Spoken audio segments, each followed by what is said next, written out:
এনেকুৱা পোৱালি চাওক এয়া দেখিছেনে এই যে হেমশ্বেয়াৰ কালাৰটো এই দুটা আৰু এই ডিউৰক কালাৰ দুটা ঠিক তেনেকুৱা এয়া পোৱালিৰ ওজন আপোনাৰ এতিয়া 6 কেজিৰ ওপৰ আছে।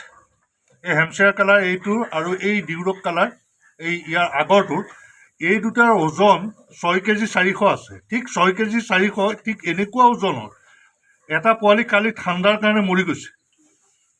আপুনি ভাবক যে এজন ফাৰ্মাৰে এনেকুৱা চাইজৰ ইমান ধুনীয়া গ্ৰথৰ যদি পোৱালি মৰি যায় কেনেকুৱা লাগিব। কালি শিৱসাগৰৰ এজনৰ 6টা 7টা পোৱালি মৰি গৈছে। চাওক সেই ফাৰ্মাৰজন কেনেকুৱা লাগিছে।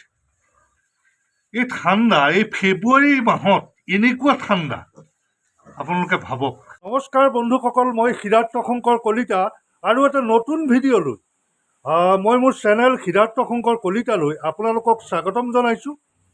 বন্ধুসকল, এই ঠাণ্ডা যিটো পৰিছে এতিয়াও চাওক এয়া বৰষুণ দি আছে মোৰ ফাৰ্মত। এই ৰাতিপুৱা বৰষুণ দি আছে আৰু প্ৰচুৰ ঠাণ্ডা পৰিছে। অসমৰ বিভিন্ন গাহৰি খেতিয়কে বিভিন্নজনে মোলৈ ফোন কৰিছে যে তেওঁলোকৰ ফাৰ্মত পোৱালি মৰ্টেলিটি বাঢ়িছে। কালি শিৱসাগৰৰ পৰা এজনে ফোন কৰিছে যে তেওঁ ফাৰ্মত কালিৰ ভিতৰতে 6টা গাহৰি পোৱালি ঢুকাই গৈছে। যে কি হৈছে, তেওঁৰ মুখখন অকণমান ফুলাৰ নিচিনা হৈছে, সুস্থ সবল পোৱালি তেনেকৈ ঢুকাই গৈছে। মোৰো কালি এটা F1 পোৱালিটোৰ ওজন কালি 21 দিনত পোৱালিটোৰ ওজন 6 কেজি 400 হৈছে। সেই পোৱালিটো কালি হঠাৎ কোনো কথা বতৰা নাই, পোৱালিটো ঢুকাই গ'ল। ঢুকাই যোৱাৰ পিছত মই ভাবিছোঁ এতিয়া মানে ইয়াৰ কাৰণে কি কৰিব লাগিব। বিভিন্নজন গাহৰি খেতিয়কে মোক সুধিছে যে এতিয়া আচলতে কি ঔষধ আমি ব্যৱহাৰ কৰিম। এতিয়া মই ভাবিলোঁ যে এটা এণ্টিবায়'টিক তাত ব্যৱহাৰ কৰিব লাগিব, এটা এণ্টিবায়'টিক কৰিব লাগে আৰু এটা এলাৰ্জিৰ ইনজেকশ্যন দুইটা একেলগে দিব লাগে 0.5 ml কে। কাৰণ যিহেতু পোৱালিখিনিৰ বয়স এতিয়াও 1 মাহো হোৱা নাই, কিছুমানৰ 1 মাহ হৈছে। ঠিক তেনেকুৱা ধৰণৰ পোৱালিবোৰ মৰি গৈছে। খুব ভাল ভাল গ্ৰথৰ পোৱালিবোৰ মৰিছে। কিবা যদি বেমাৰো আছিলে, বেমাৰ থকা পোৱালি মৰিছে তেতিয়াও ক'বলগীয়া নাই। কিন্তু খুব ভাল গ্ৰথৰ পোৱালি এটা মৰিলে মনটো খুব বেয়া লাগে। যেতিয়া 6-7টা পোৱালি একেলগে মৰি যায় তেতিয়া এজন গাহৰি খেতিয়কৰ মনটো কিমান বেয়া লাগিব পাৰে সেই কথাটো আপোনালোকে অনুমান কৰক।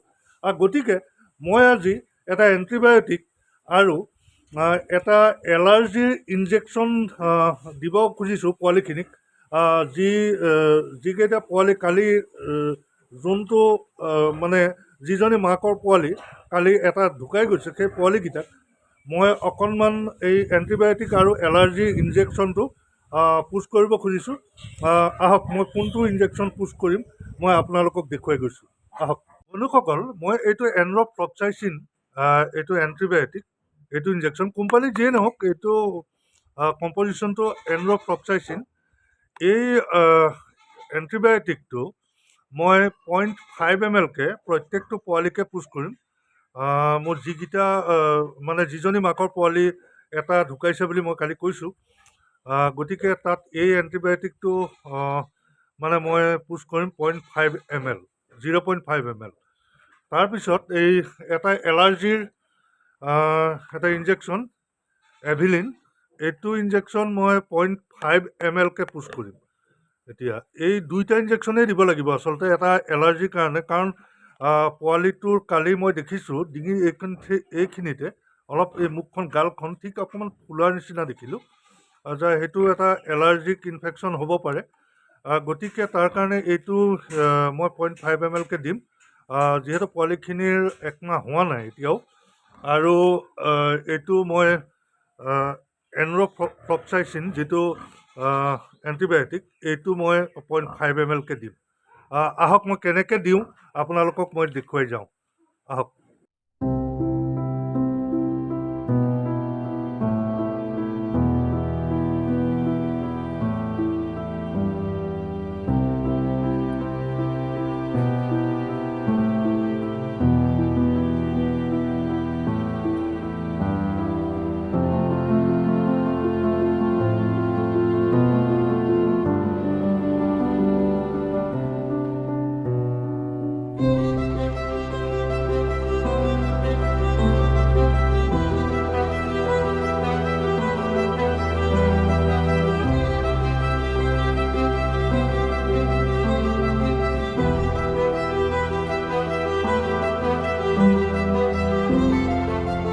বতৰডাল এতিয়াও বৰষুণ দিয়ে আছে আৰু গোটেই দিনটোৱেই দিব যেন লাগিছে। এনেধৰণে দি থাকিলে পোৱালিবোৰে যথেষ্ট কষ্ট পায়। আৰু বা আজি কোন কোন ফাৰ্মাৰৰ পৰা এনেধৰণৰ পোৱালি মৰ্টেলিটি বাতৰি আহে ঠিক নাই।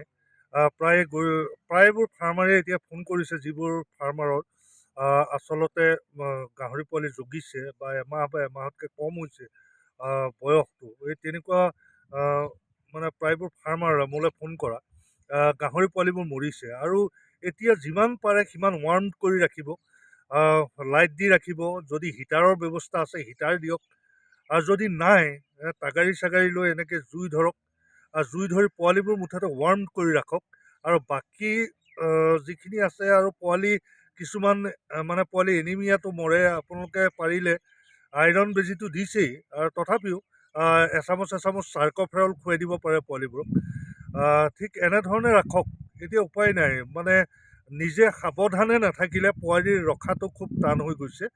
আৰু মই এতিয়া ইনজেকশ্যনখিনি দিলোঁ, আপোনালোকক দেখুৱালোঁ।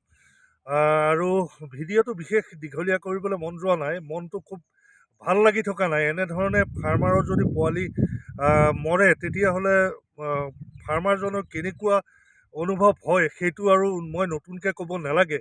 কালি মোৰ যিটো পোৱালি ঢুকাই গ'ল, সেই পোৱালিটো মানে 6 কেজিৰ ওপৰ ওজন আছিলে। গতিকে 21 দিনত 6 কেজিৰ ওপৰ ওজন থকা এটা পোৱালি যেতিয়া ঢুকাই যায় তেতিয়া কিমান বেয়া লাগিব পাৰে। গতিকে বন্ধুসকল, আজি ভিডিঅ'টো আৰু দীঘলীয়া নকৰোঁ। যদি ভিডিঅ'টো ভাল পালে লাইক, কমেণ্ট, শ্বেয়াৰ আৰু ছাবস্ক্ৰাইব কৰিবলৈ নাপাহৰিব।